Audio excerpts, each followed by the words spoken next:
Hello friends, আজকে চৈত্র সংক্রান্তি। তো কাদের কাদের বাড়িতে কি কি নিয়ম আছে জানি না, কিন্তু আমার ননদের বাড়িতে আজকে পাঁচন রান্না হয়। তো তোমাদের কার কার বাড়িতে কি কি রান্না হয় অবশ্যই কমেন্টে জানিও। দেখো, পাঁচন রান্না করার জন্য সমস্ত সবজিগুলোকে কেটে নিয়েছে।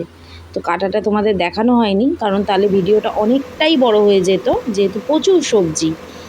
দেখতেই পাচ্ছ, প্রথমে আজ নিয়েছে দেখো লাল সংক্রান্তি আলু, বেগুন, তো ঝিঙে, আমাদের বাড়িতে পাঁচন কাঁচকলা, হয়। পেঁপে, মোটা থোড়, সব প্রচুর সবজি সবজি, মানে যত যত সবজি ধরনের আছে সবজি সব এখানে দেওয়া কাটা হয়। যায় তত ধরনের সবজি এখানে দিয়েছে। নিয়েছে কুমড়ো, পটল, কুমড়োর ডাঁটা, সজনে ডাঁটা, বরবটি, আলু, এখানে নিয়েছে এঁচোড়। সব কিছুই অল্প অল্প এটা করে নিয়েছে, সিমের বীজ, কারণ ভাজা অল্প সিমের অল্প বীজ করে নিলেও সেদ্ধ করে তরকারিটা রাখা। অনেক বড় হয়ে যাবে। এটা আর ভাজা এইটা যেটা দেখতে পাচ্ছ, এটা বাদাম, হচ্ছে সিমের দানা। আদা, প্রথমে ভেজে লঙ্কা, নিয়েছে, জিরে শুকনো সিমের দানা, এটা আর সেদ্ধ করে ভেজে পাঁচফোড়ন, নিয়েছে। শুকনো এখানে লঙ্কা, নিয়েছে তেজপাতা বাদাম, আদা, ফোড়নে, কাঁচা লঙ্কা আর জিরের গুঁড়ো। তো এত লাল আলু, সবজি তোমাদেরকে বেগুন, তোমরা ঝিঙে, দেখলেই বুঝতে পারছো কাঁচকলা, যে কত পেঁপে, সবজি এখানে নেওয়া থোড়, হয়েছে। কুমড়ো, এবার পটল, যতটা পরিমাণে সবজি নেবে কুমড়োর সেই ডাঁটা, পরিমাণেই আদা আর জিরের গুঁড়োটা নেবে। আর এই কাটোয়ার তরকারিটা খেতে ভীষণ ভালো লাগে। মানে এই তরকারিটা যদি 3 দিন সিম, মানে ধরেও কাটোয়ার খাওয়া ডাঁটা, যায় তাহলেও নষ্ট বরবটি, হবে না, আর এর স্বাদ মানে আরও সজনে বাড়বে। ডাঁটা, আলু, এখানে নিয়েছে কাটোয়ার এঁচোড়। ডাঁটা, সিম, বরবটি, সজনে ডাঁটা, মানে বললাম না, যত ধরনের সবজি দেওয়া যায় সব সবজি এখানে নেওয়া হয়েছে।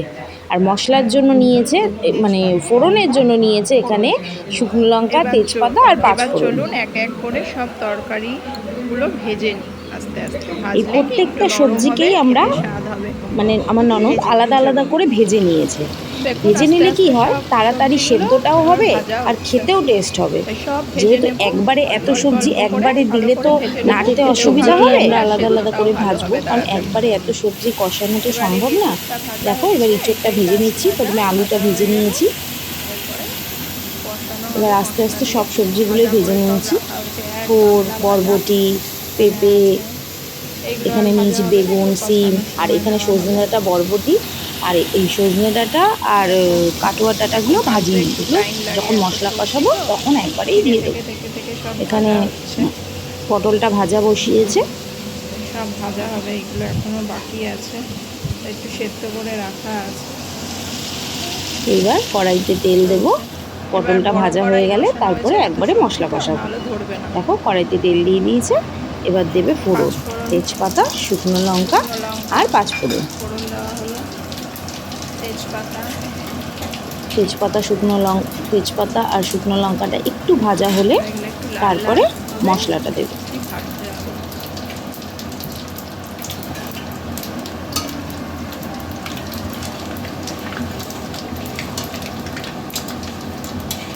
এই তরকারিটা খেতে এত স্বাদ হয়, ভীষণ ভালো লাগে। অনেকের বাড়িতেই চৈত্র মশলাগুলো দিয়ে দেওয়া সংক্রান্তিতে হচ্ছে, ভাই ছাতু হয়। তো লাল লাল ভাজা আমাদের হয়ে এই, গেছে। মানে আমার ননদের বাড়িতে এই নিয়মটা রয়েছে।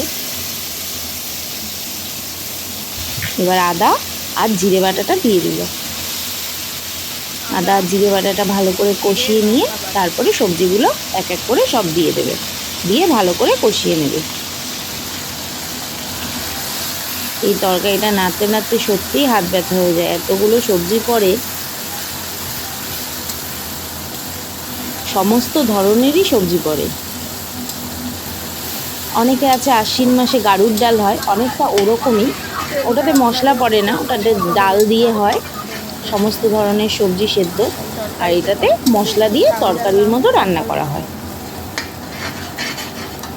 দেখো, আমাদের কথা বলতে বলতে মশলাটাও কষানো চলছে।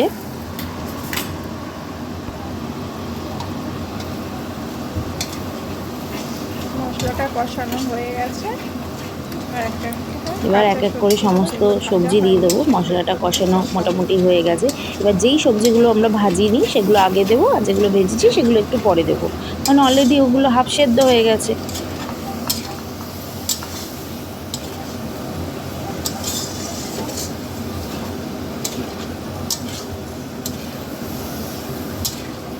এবার একসাথে এত সবজি দিলে নাড়তেও খুব অসুবিধা হয়, তাই এক এক করে সবজি দিয়ে নেড়ে নেড়ে তারপরে অল্প অল্প করে সবগুলো দেওয়া হবে।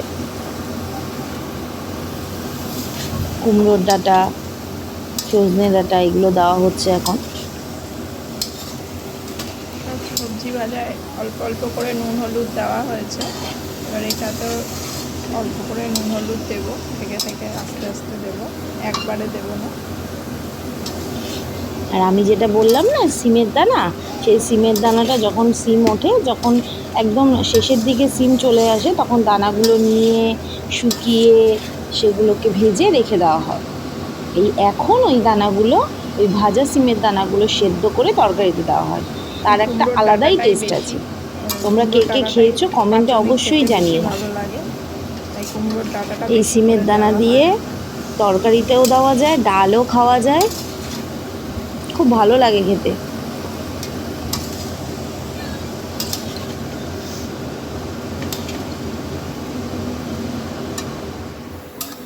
ডাঁটাটা দেখো এক এক করে সব নেড়ে চেড়ে সবজিগুলো দিয়ে নিচ্ছি। ঢাকনা দিয়ে রেখেছিলাম, ঢাকনা খুলে মজে গেছে। এবার ভেজে রাখা সবজিগুলো এটাতে দেবো। সবজিগুলো দেওয়া হয়েছে, শুধু কষাতেই যা টাইম, ধীরে সুস্থে যত কষাবে তত স্বাদ।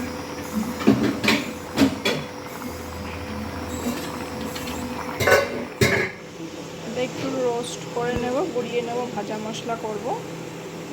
সবগুলো সব তরকারি এবার মজে গেছে।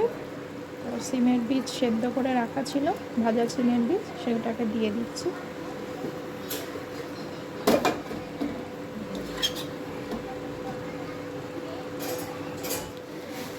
বাদামটাও দিয়ে দিচ্ছি। এবার সব একবারে মিক্সড করে দেবো। জল বেরিয়ে গেছে, ওই জলটাই দিয়েই সেদ্ধ হয়ে যাবে। একটু টেনে আসুক, নুন মিষ্টি দেখে নামিয়ে নেব। পরে করে রাখা ভাজা মশলাটা ওপর দিয়ে ছড়িয়ে দেবো।